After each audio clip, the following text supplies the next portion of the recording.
بعض اوقات اللہ ہمیں اس لیے بھی دکھ میں مبتلا کر دیتا ہے تاکہ ہم دوسروں کا دکھ سمجھ سکیں۔ دنیا کا ہر شخص درد کا تجربہ کرتا ہے، لیکن انسان پھر بھی دوسروں کے درد کو نہیں سمجھتا۔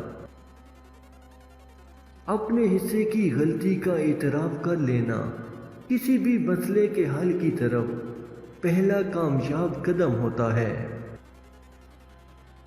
جھوٹ اس لیے بک جاتا ہے کیونکہ سچ خریدنے کی اوقات کسی کی نہیں ہوتی۔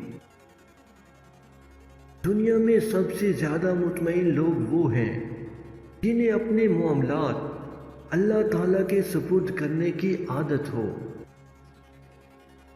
اپنے غموں اور پریشانیوں کو سینے میں دفن کر دو۔